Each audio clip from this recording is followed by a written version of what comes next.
Kalau kita mau menghisab, tidak mungkin di ruang gelap. Kalau saya ingin ngabsen satu-satu, tidak mungkin di ruang gelap dong. Harus di ruang terang. Karena untuk bisa mengenali ada cahaya kan. Mengenali yang jasmani harus ada cahaya. Apalagi mengenali yang rohani harus ada cahaya dong. Cuman bukan cahaya ini. Cahaya di atas cahaya. Nurun ala nurin. Terjadi hisab di sini. Ayat ini menguatkan kepada kita sekarang. Oh, ternyata betul. Kiamat dulu. Baru hisab. Jadi sangat masuk akal kalau ayat ini diberi nama Al-Qari'ah itu hari kiamat. Padahal arti yang sebenarnya Al-Qari'ah adalah pembaca. Supaya kita mengalami kiamat maka kita harus punya keterampilan membaca. Membaca kitab amal yang ada dalam diri kita.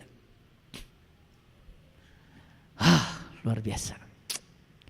Fa amma man sakulat mawazinuhu fa huwa fi isatir radiyah wa amma man khaffat mawazinuhu fa ummuhu hawiyah wa ma adraka ma hiya narun hamiyah. Yang ridho surga, yang tidak ridho neraka. Yang menolak kenyataan hidup neraka. Yang menerima kenyataan hidup apapun akan menerima pesan dari semesta surga. Maka surga dijaga malaikat ridho, namanya Ridwan. Neraka dijaga malaikat milik ego. Nah, makanya yang suka tersinggungan, gampang marah, ya, pelit, hitungan. Nah, dasar si Malik itu. Malik milik ego, diri palsu itu. Masih begitu enggak? Saya sebenarnya malas nanya karena saya udah tahu. Wajah-wajahnya masih begitu. Nah, makanya di sini di Quran surat Al-A'raf 143, lihat ayat ini. Dan tatkala Musa datang pada waktu yang telah kami tentukan dan Tuhan telah berfirman kepada Musa, berkatalah Musa, "Ya Tuhanku, nampakkanlah diri Engkau kepadaku agar aku dapat melihatmu." Ini Musa minta melihat Tuhan eksplisit dalam Al-Quran. Surat Al-A'raf ayat 143. Apa kata Tuhan? Tuhan berfirman, kamu sekali-kali tidak akan sanggup melihatku. Tapi lihatlah gunung itu. Lagi-lagi Musa disuruh melihat gunung. Gunung apa? Tangkuban Perahu? Gunung Tursina? Selalu begitu. Disuruh melihat ke dalam. Disuruh untuk melihat kesadaran. Naik ke puncak gunung, tinggi sekali. Kiri kanan kulihat saja banyak pohon cemara. Kiri kanan kulihat saja banyak pohon cemara. Kalau kita udah naik gunung tinggi, kita cuma melihat kiri, kanan, dilihat saja. Benar, salah, dilihat saja. Baik, buruk, dilihat saja. Tidak usah dihakimi. Ada orang yang berbuat keburukan, gak usah dihakimi. Oh, kesadaran dia baru sampai di situ. Yuk kita bimbing, semoga dia nanti kesadarannya naik, tidak melakukan itu lagi. Kan selama ini begitu orang disebut buruk oleh kita, kita musuhi. Betul? Ya kita terima, orang baik, orang buruk kita terima, ya, yang enak, yang gak enak kita terima, ridho, begitu ridho surga. Nah di ayat ini yang paling penting apa? Lihat sini semuanya, Tuhan berfirman, kamu sekali-kali tidak akan sanggup melihatku Musa, tapi lihatlah ke gunung itu. Maka jika ia tetap di tempatnya, niscaya kamu dapat melihatku. Gunungnya gak kemana-mana, tetap di dirinya keneh. Berdetak, berdenyut di pusat kesadaran. Tatkala Tuhan yang menampakkan diri kepada gunung itu. Jadi menampakkan diri. Falamma tajalla rabbuhu lil jabal. Tuhan menampakkan diri di puncak kesadarannya Musa. Sama seperti yang dialami Nabi Muhammad. Nabi Muhammad bertemu Tuhan di Sidratil Muntaha. Sidratil Muntaha itu puncak kesadaran. Puncak kesadaran manusia di mana? Di sini. Di mana? Manusia hilang kesadaran kan di sini, bukan di sini, bukan di sana.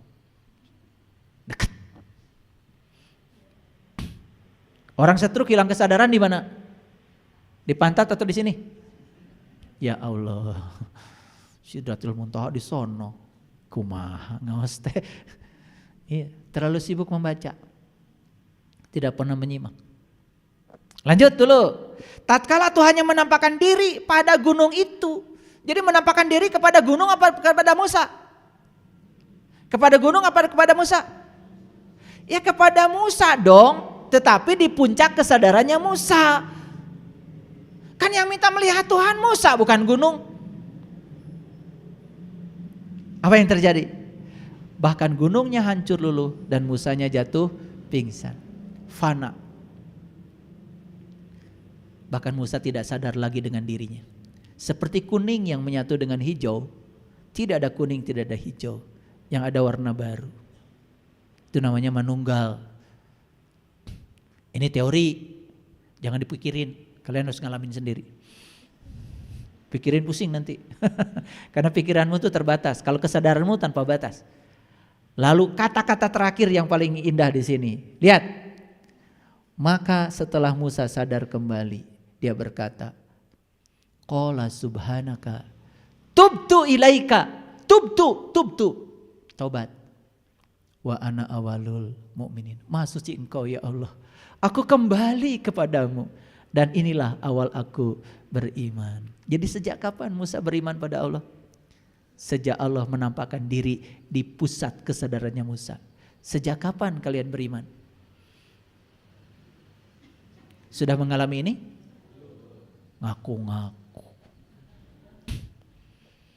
Makanya imannya jadi angin-anginan. Kadang iman, kadang tidak. Tidaknya lebih banyak. Apa yang didapat saat menghisap diri?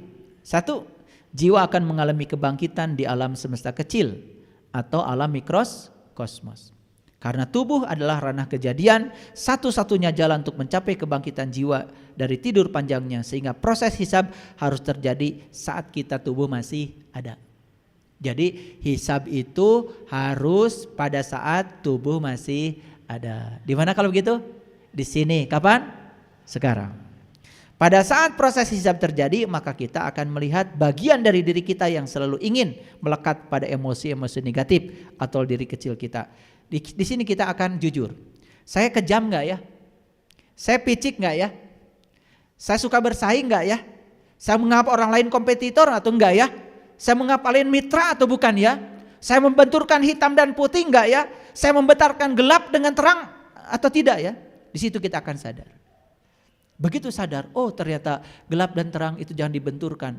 Karena kita hanya akan bisa melihat terang. Justru kalau ada gelap. Bintang tidak kelihatan siang hari, tapi malam baru kelihatan. Untuk melihat bintang saja perlu gelap. Coba dimitrakan, jangan dibenturkan. Dekatkan yang berlawanan itu. Oh, saya licik enggak ya? Saya murahan enggak ya? Saya bisa dipercaya atau tidak ya? Saya pendendam enggak ya? Saya suka menghakimi enggak ya? Saya hina enggak? Saya lemah enggak? Saya selalu penuh penyesalan apa tidak? Saya malu, saya sombong? Nanti dengan sendirinya kita bisa menghisap diri kita.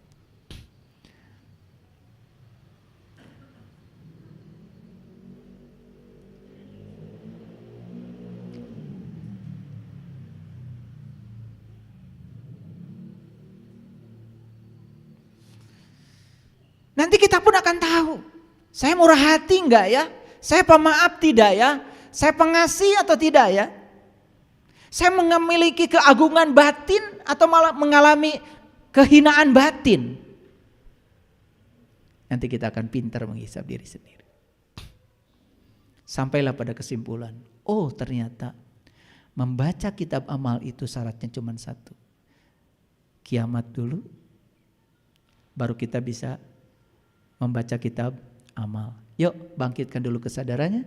Di kesadaran itulah kita bisa jujur pada diri kita sendiri. Maaf ya, sepanjang kalian tidak bisa kiamat hari ini, kalian tidak akan bisa jujur pada diri sendiri. Sulit untuk bisa muhasabah, sulit untuk menghisab diri sendiri. Karena apa? Mata kita akan selalu keluar. tidak ke dalam. Tapi kalau sudah sampai di sini kesadarannya, tidak ada yang disalahkan di luar, ke dalam. Begitu anak nakal, anak kan tubuhnya saja dari sel saya. Tubuh anak dari sel istri saya. Jadi tubuhnya anak berarti bagian dari saya dong. Tubuhnya anak bagian dari sel istri saya. Bicara dengan istri. Jadi anak kita itu sebetulnya kita ya. Loh kenapa anak kita gak sabar? Lihat potret diri kita. Lihat. Siapa yang mewariskan ketidaksabaran? Anak kita marah-marah. Siapa yang ngajarin anak itu marah-marah? Ayo jujur. Kalau kita sadar anak kita adalah bagian dari diri kita. Kita melihat anak seperti melihat diri sendiri. Anak jadi cermin. Kenapa saya nyalahin anak ya? Makanya kita akan bisa menghormati. Anak kita adalah tamu agung yang datang ke semesta untuk kita hormati. Izinkan anak kita menjadi dirinya sendiri. Jangan jadi orang tua, jangan intervensi. Pendidikannya apa, kerjaannya apa, jodohnya siapa, stop. Biarkan jadi dirinya sendiri. Mau sekolahnya jurusan apa, mau kerjanya di mana, karena dia tuh jenius di bidangnya. Biar dia mengerjakan yang dia senang, pasti anaknya akan happy. Gitu gak sama anak? Tidak. Anak tadi atur-atur segalana, betul? Sakolana di mana, dambalna naon, harus ngikutin orang tua. Gimana kalau anak kita gak suka? Dia menjadi idiot di bidang itu, padahal dia itu diberi personal genius zone oleh Allah. Dia semua orang tuh jenius loh di bidangnya. Ikan tuh jenius kalau berenang. Tetapi suruh manjat, idiot ikan. Monyet juga jenius, suruh memanjat, suruh berenang, idiot. Jadi monyet memang jeniusnya memanjat, ikan jeniusnya berenang. Kalau anak kita jeniusnya memasak, sudah suruh masak aja. Kasih perusahaan, nanti bikin catering. Anak kita senang olahraga, suruh olahraga. Anaknya senang olahraga, lari-lari terus.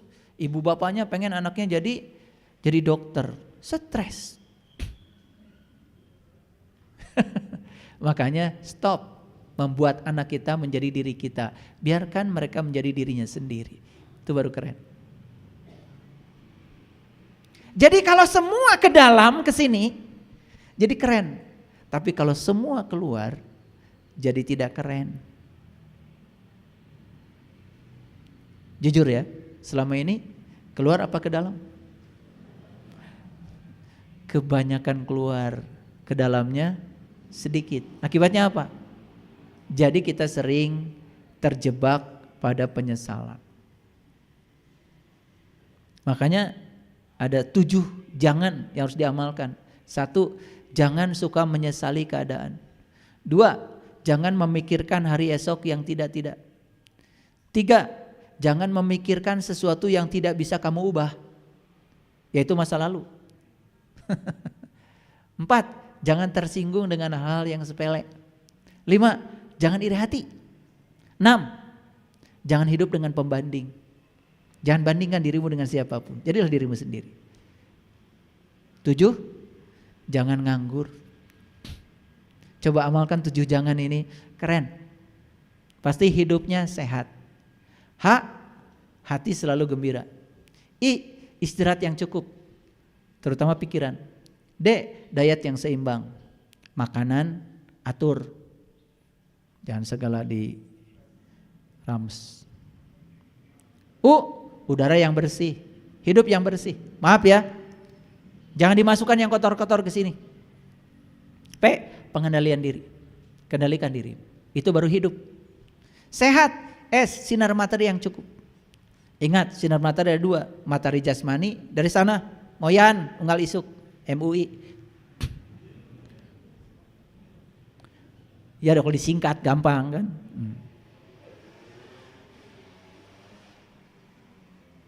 Tapi ada lagi matahari di sini, harus ketemu dulu buah tinnya tuh, ketemu delimanya dulu. Baru bisa Moyan di sini di dalam. Kalau moyan di luar cuma tubuh yang dipoyankan, tapi kalau moyan di dalam yang dipoyankan jiwa kita. Jiwanya nggak akan gelap kayak gini. Caang, padang. Ya, energetik, penuh semangat, apapun dilakukan penuh semangat. Hubungan sosial. Bina hubungan sosial, hubungan anak, orang tua, suami istri, belajar menerima perbedaan. Tong hayang sarua wae, hubungan dengan tetangga, dengan orang. Persatuan Indonesia. Keren. Hubungan sosial. Air putih yang banyak. Untuk tubuh, kasih yang mahal. Jangan sembarang minum. Kasih yang mahal. Ya. Saya 1 minggu minumnya aja lebih dari 800.000. Minumnya aja. Iya. 4 dus 1 minggu. Ya. Karena saya minum airnya beda. Oksigennya banyak. Biar darah kita bahagia. Jangan beli air isi ulang. Kalian tuh pelitnya auzubillah. Cai ting ti mana eta diuyup we hayo. Atau rusak sel. Kasih yang mahal. Jadi 1 dus itu ada air 250.000. Ada 225 kalau langganan. Saya nggak nyebut namanya, takut disangka iklan. Nanti kalau saya minum itu kan saya nggak dapat royalti. Pokoknya cari air yang banyak oksigennya, pH-nya di atas 8 supaya gak gampang tunuh. Ini ngaji dengan saya. Itu kurang oksigen itu. Ya. Lalu yang terakhir T, Tuhan yang paling utama. Jadikan Allah the topmost priority. Hidup digerakkan oleh Allah. Ya. Hidupnya lillah, billah, bismillah, alhamdulillah. Kalau sudah mengamalkan itu, sudah berkah. Hidup itu gratis. Nanti suatu saat uangmu tuh gak laku lagi. Setiap mau bayar, sudah dibayarin orang. Berkah. Sampai pada titik gak cari uang lagi. Buat apa memiliki kalau bisa menikmati? Baru keren. Selesai mengejar. Terima kasih. Assalamualaikum warahmatullahi wabarakatuh.